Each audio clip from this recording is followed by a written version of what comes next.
میگن در روزگاران پیش یک شاه دختی در یک لباس زرباف و خیلی متوقتر مسیرش خورد به شیراز و رسید به آرامگاه حافظ. دید خیلی شلوغه، پرسید اینجا چه خبره، ایشون کیه؟ گفتن حافظ غزل سرای بزرگ ایرانه و این همه عاشق و مشتاق داره. گفت چقدر خوب، خیلی خوشش اومد. گفت من دوست دارم یه چیزی نظر اینجا بکنم، اینجا چی کم داره؟ گفتن که معمولا فال میگیرن دیگه، خودش به شما میگه چی کم داره.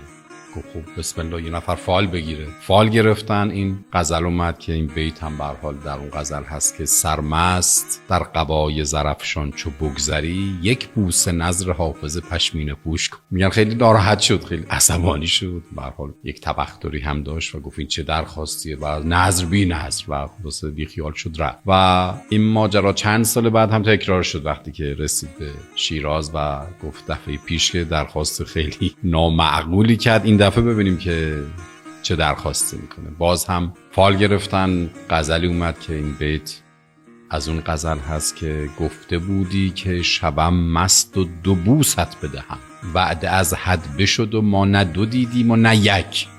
باز هم خلاصه عصبانی شد و گفت عجب ول کن نیست خلاصه و رفت. و خیلی سال گذشت و مجدداً گزارش به شیراز خود و همون ماجرا گفت که این دفعه من فال میگیرم ببینم که چی میاد. و این غزل اومد و این بیت که سه بوسه که از دو لبت کرده ای وظیفه من، اگر ادا نکنی قرضدار من باشی. و خلاصه تسلیم شد و آرامگاه و سنگ حافظ رو غرق بوسه کرد. درود بر حافظ.